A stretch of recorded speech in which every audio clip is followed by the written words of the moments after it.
Merci à toi, Yosef Yitzhak, de m'avoir invité. C'est un grand honneur pour moi. Parce que moi, je me sens très proche de la famille Pevzner, peut-être parce que je m'appelle Pevzner. Et j'essaye, depuis que j'ai connu cette famille, j'essaye de remonter les racines et de voir où est-ce que nous avons des racines communes, parce que nous sommes tellement proches de tous les points de vue qu'il doit y avoir quelque part un aïeul commun. Abraham Avinu, bien sûr, mais après aussi. Je suis ici devant vous plein d'admiration pour l'œuvre de Chabad, pour l'œuvre éducatrice que vous faites, et plein d'admiration pour une famille qui a su mener un combat acharné pour l'éducation juive. Et comment parler d'éducation juive sans mentionner mon grand mentor, on dit ça en français, mentor en anglais, mentor, j'ose dire ami, le Rav Hillel Pevzner. C'est vrai, Yosef Yitzhak, tu as parlé de soldats. C'était aussi un soldat pour Israël. Quand j'étais ici,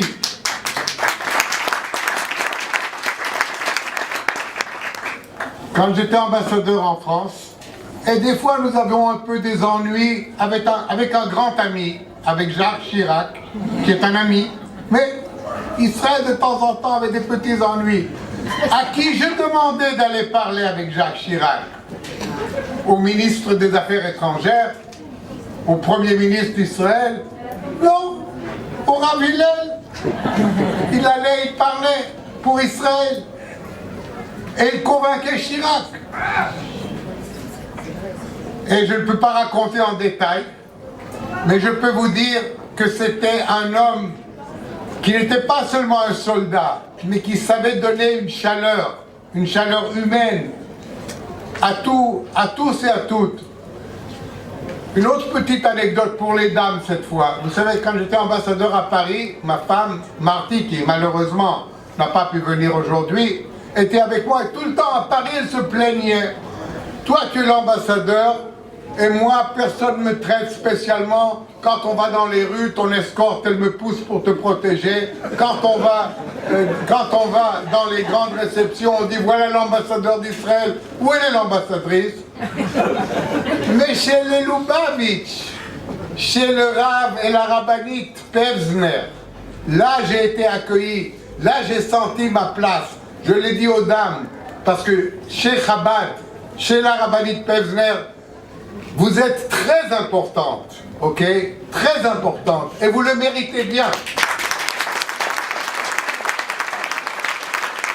Je suis venu aussi pour vous dire que l'éducation juive, la continuité de l'éducation juive est en bonne main. Parce qu'en effet, l'œuvre du grand Rabbi Hillel Pevzner, Zichron Tzadik Livracha, continue avec le Rav Abraham Pevzner, avec le Rav Yosef Yitzhak Pevzner, le Rav Mendel Pevzner, toute cette formidable famille qui se consacre entièrement à l'éducation et à la continuation du peuple juif. Et je sais que je peux retourner en Israël sûr et certain qu'ici, les jeunes générations continueront d'année en année, pas seulement de recevoir une éducation juive, mais une éducation générale. L'éducation aime ton prochain, comme l'a dit Rav Hillel Hazaken, Ve'ahavta l'reacha kamocha. Le Rav Hillel Pevzner aussi a inculqué Ve'ahavta l'reacha kamocha. Et vous inculquez l'amour d'Israël. Donc vous êtes partie intégrale d'un grand peuple que vous aidez à préserver sa tradition. Et je vais terminer par vous dire deux mots en hébreu. Alou ve'atzlichu ve'telchu michayil el chayil. Merci beaucoup. Toda rabba.